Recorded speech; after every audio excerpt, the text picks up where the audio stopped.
Shalom, selamat hari Minggu saudara-saudara. Bagaimana kabar saudara-saudara di rumah? Kita sudah cukup lama beribadah di rumah dan bulan ini kita juga akan tetap beribadah di rumah masing-masing. Dan minggu ini kita menghayati masa Paskah keempat, dan marilah kita sebelum merenungkan firman Tuhan, kita berdoa terlebih dahulu. Mari kita berdoa. Tuhan Yesus yang Maha Kasih dan yang Maha Kudus, kembali kami menghadap hadirat-Mu dengan penuh ungkapan syukur Tuhan. Dan saat ini kami akan mendengarkan sabda firman-Mu, kiranya Engkau berkati kami, tuntun kami, sehingga kami boleh memahami setiap firman-Mu, dan kami boleh melakukannya dalam kehidupan sehari-hari. Terima kasih Tuhan, di dalam nama Tuhan kami Yesus Kristus kami berdoa. Amin. Saudara-saudara, dasar permenungan kita pagi hari ini diambil dari Injil Yohanes pasal 10. Injil Yohanes pasal 10 ayat 1 sampai 10. Injil Yohanes pasal 10 ayat 1 sampai 10, tapi nanti saya akan membacakan ayat yang ke-7 dan ke-9. Ayat ke-7 dan ke-9. Oke, akan kita baca bersama-sama Yohanes 1 ayat 1 sampai 10. Saya bacakan ayat 7 dan yang ke-9. Maka kata Yesus sekali lagi, Aku berkata kepadamu, sesungguhnya akulah pintu ke domba-domba itu. Akulah pintu, barang siapa masuk melalui aku, ia akan selamat dan ia akan masuk dan keluar dan menemukan padang rumput. Demikian firman Tuhan, yang berbahagia ialah kita yang mendengarkan dan melakukan dalam kehidupan sehari-hari. Haleluya. Nah, saudara-saudara, perikop bacaan kita pagi hari ini adalah salah satu perikop yang sudah sangat terkenal di kalangan orang Kristen, apalagi judul perikopnya adalah Yesus Gembala yang baik. Nah, apalagi perikop ini seringkali menjadi rujukan kita merefleksikan tentang ketentraman hidup di dalam tuntunan dan lindungan Tuhan. Nah, teks Yohanes ini juga yang dikaitkan dengan Mazmur 23, di mana Raja Daud mempunyai atau mengungkapkan bahwa Tuhan adalah gembalaku. Nah, teks ini saat ini ramah di telinga kita, yang bisa kita dengarkan melalui syair lagu dengan judul yang sama. Tuhan adalah gembalaku dan seterusnya. Tapi kita tidak akan membahas gembala ini secara lebih lanjut. Di perikop ini yang menarik adalah, Bapak Ibu, Yesus tidak kemudian mengawali perumpamaan ini dengan perumpamaan Yesus sebagai seorang gembala. Tetapi yang menarik di sini adalah justru Yesus mengawali perumpamaannya dengan menggambarkan dirinya sebagai pintu.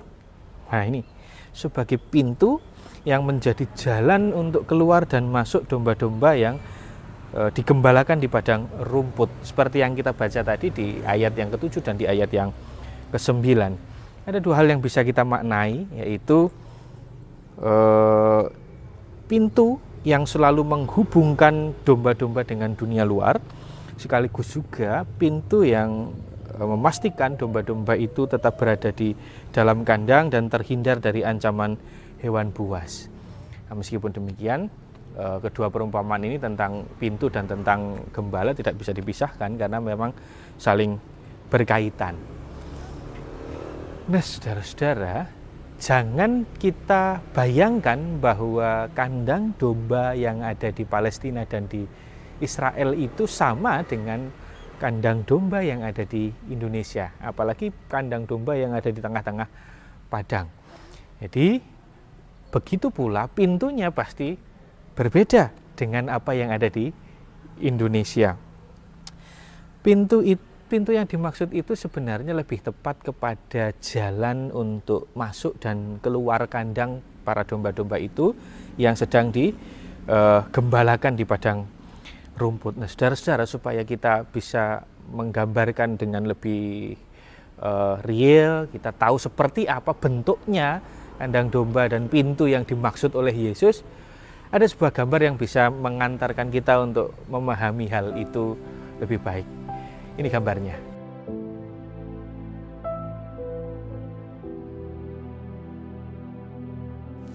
Nah, itu tadi gambar atau contoh kandang domba yang disusun dari bebatuan, dan di situ kita bisa lihat bersama di situ bahwa pintunya berbeda dengan yang kita bayangkan. Kita mungkin membayangkan bahwa kandang domba itu ada pintu yang tertutup, tapi dari gambar tadi kita bisa melihat bahwa pintunya itu tidak tertutup sama sekali, bahkan terbuka. Dan ketika nanti domba-domba sudah masuk ke situ, sang gembala lah yang akan duduk di tengah-tengah pintu atau jalan masuk tadi untuk menjaga kawanan domba itu tidak diserang oleh hewan buas dan juga memastikan domba itu ada di dalam. Nah, nanti setelah waktunya tiba, gembala akan menggiring domba-domba itu melalui pintu itu keluar ke padang rumput.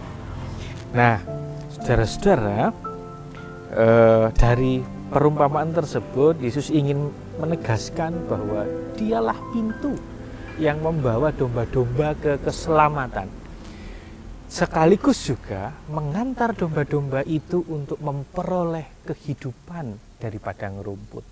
Jadi kalau kita mau menganalogikan ini, Yesus ingin mengatakan bahwa Yesus adalah pintu jalan masuk menuju kerajaan Allah dan keselamatan.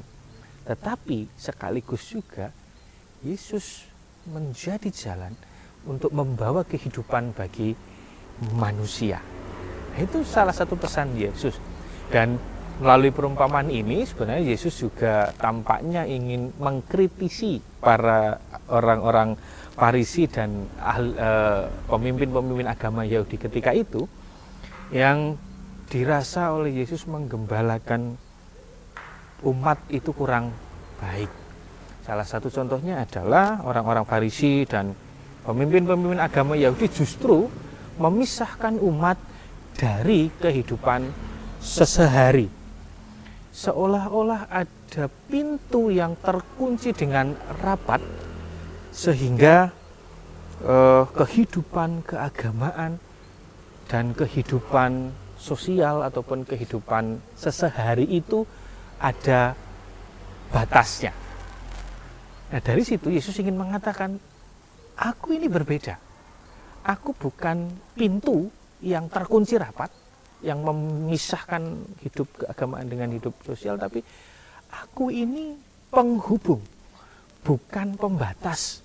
Aku ini pintu yang senantiasa terbuka, yang senantiasa menghubungkan antara kehidupan beragama dan juga kehidupan sosial atau kehidupan yang ada di luar. Nah, dari pesan ini pun Yesus ingin mengajak kita bahwa kita senantiasa bisa terbuka, kita senantiasa bisa terhubung dengan dunia luar yang memang menjadi realitas kehidupan manusia. Nah, saudara-saudara, bagaimana kemudian dari catatan-catatan tersebut kita bisa belajar dari perikop ini?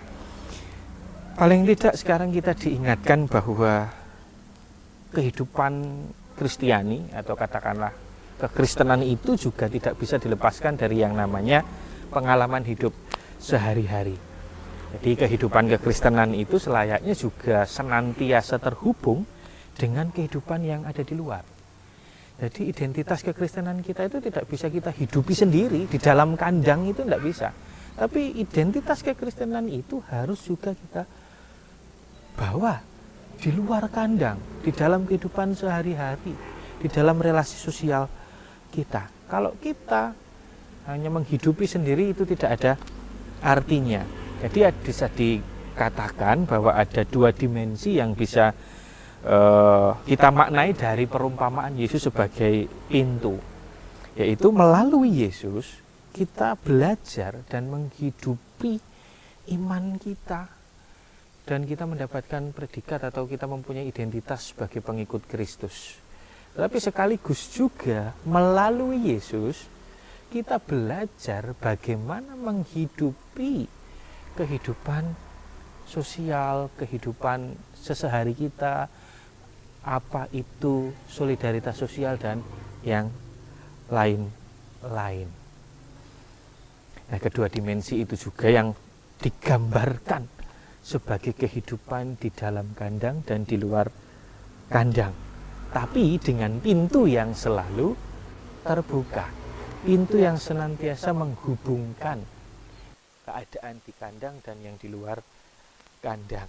Nah, itu yang kemudian Yesus juga berpesan bahwa orang-orang Kristen tidak bisa mempertahankan identitas kekristenannya itu tanpa terbuka terhadap dunia yang ada di luar. Karena sejatinya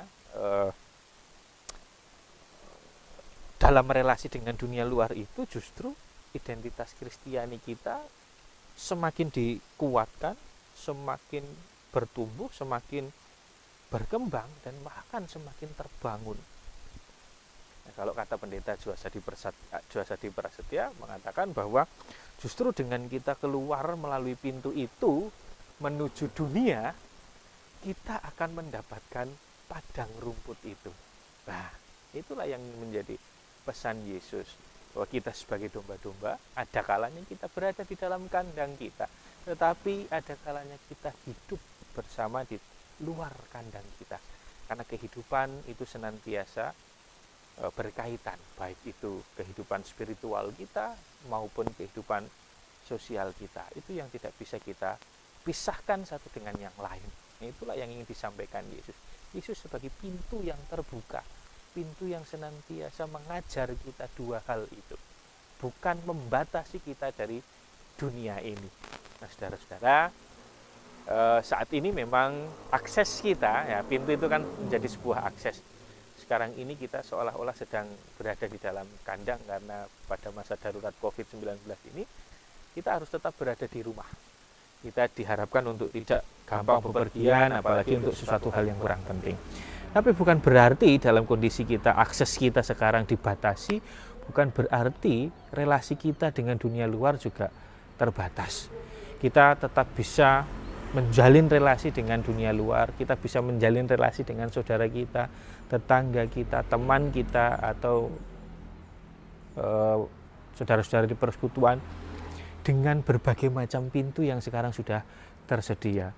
Banyak teknologi informasi yang membantu kita untuk bisa berjumpa dengan orang lain. Mari kita berbagi semangat, mari kita berbagi berkat dengan orang lain di sekitar kita, sehingga kita tetap bisa menghidupi kekristenan kita di dalam solidaritas sosial di tengah-tengah pandemi ini. Dan kiranya Tuhan senantiasa memampukan kita, Tuhan senantiasa menyertai kita dan memberkati kita dalam setiap kehidupan kita, sehingga kita bisa menemukan padang rumput itu di tengah-tengah kehidupan kita. Tuhan memberkati. Amin.